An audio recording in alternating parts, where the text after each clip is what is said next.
jingle bell rock. Jingle bells chiming, jingle bell time. Dancing and prancing in Jingle Bell Square. In the frosty air. La première vidéo est terminée. Maintenant, je vais piocher un deuxième papier pour le deuxième jour. Alors, je vais prendre celui-ci vu qu'il est au tout début. Alors, préparation des biscuits de Noël. C'est parti! Hey, bienvenue à tous dans la cuisine avec au fourneau Télissa. Ouais! Et aujourd'hui, on va faire quoi? On va faire des biscuits de Noël. Bon, d'abord, je vais mettre mon tablier. Bon, maintenant que j'ai mon tablier, il est formellement interdit de cuisiner si on ne sait pas laver les mains. Alors, c'est parti! C'est important de se laver les mains avant de cuisiner, sinon on va mettre plein de saleté dans notre plat et c'est pas ce qu'on cherche à faire. Bon, et bien comme vous avez pu déjà le voir, j'ai préparé tout ce que j'avais besoin pour faire les biscuits. Alors, pour faire ces biscuits, vous avez besoin de levure, de sucre, de beurre, de farine, de poudre d'amande et un œuf.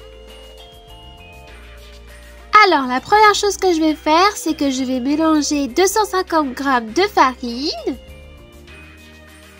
Voilà, ensuite je vais mettre une cuillère à café de levure. Bon, la cuillère à café de levure, je l'avais mis dans ce pot de verre. Du coup, je vais mettre directement dans le saladier. Ensuite, il faut que j'ajoute 125 g de farine. Non, de sucre, excusez-moi. Oh là là, j'ai failli mettre beaucoup plus de farine. Alors là, sinon, ça aurait fait des... Ça aurait été plus des sablés, hein. Ça aurait été du caillou.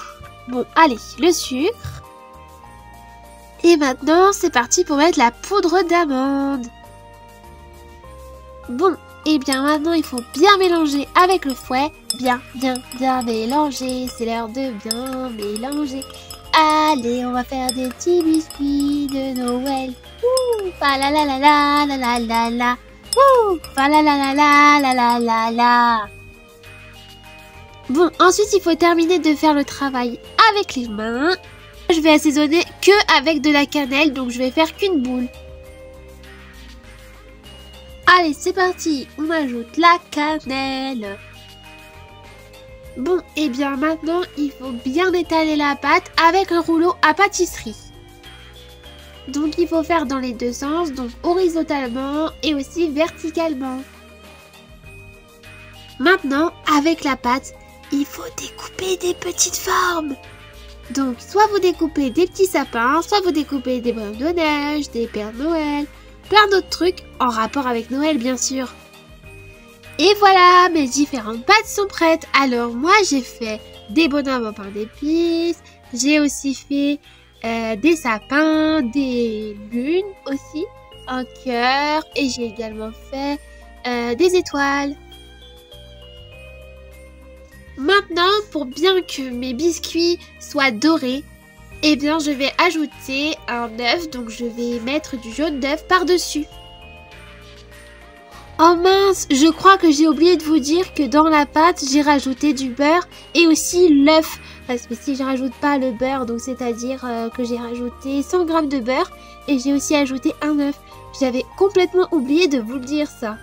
C'est super important parce que sinon, vous avez faussé votre recette. Donc, désolée si je l'ai dit en retard. Oh là là, qu'est-ce que je peux être bête parfois. En tout cas, ne suivez pas ma recette, hein, parce que sinon, ça va être une catastrophe. Ah là là, mon beau sapin, roi de forêt, je vais mettre tout ça au four. Hop, et voilà, dans le four à 200 degrés. Et on va laisser environ 7 minutes à 10 minutes. Bon, voilà, maintenant tout est cuit et maintenant il ne reste plus qu'à décorer. Et bien sûr, vous pouvez aussi les déguster maintenant. Mais moi, je vais devoir attendre toute ma famille. Allez, j'espère que la vidéo vous a plu. N'hésitez pas à refaire la recette. Mais bon, vérifiez bien à 2 fois les ingrédients parce que sinon vous allez faire la même erreur que moi. Et du coup, vous allez oublier de mettre le beurre et l'œuf. Juste parce que j'ai oublié de le dire. Bon, c'est pas grave. Allez, bonne soirée!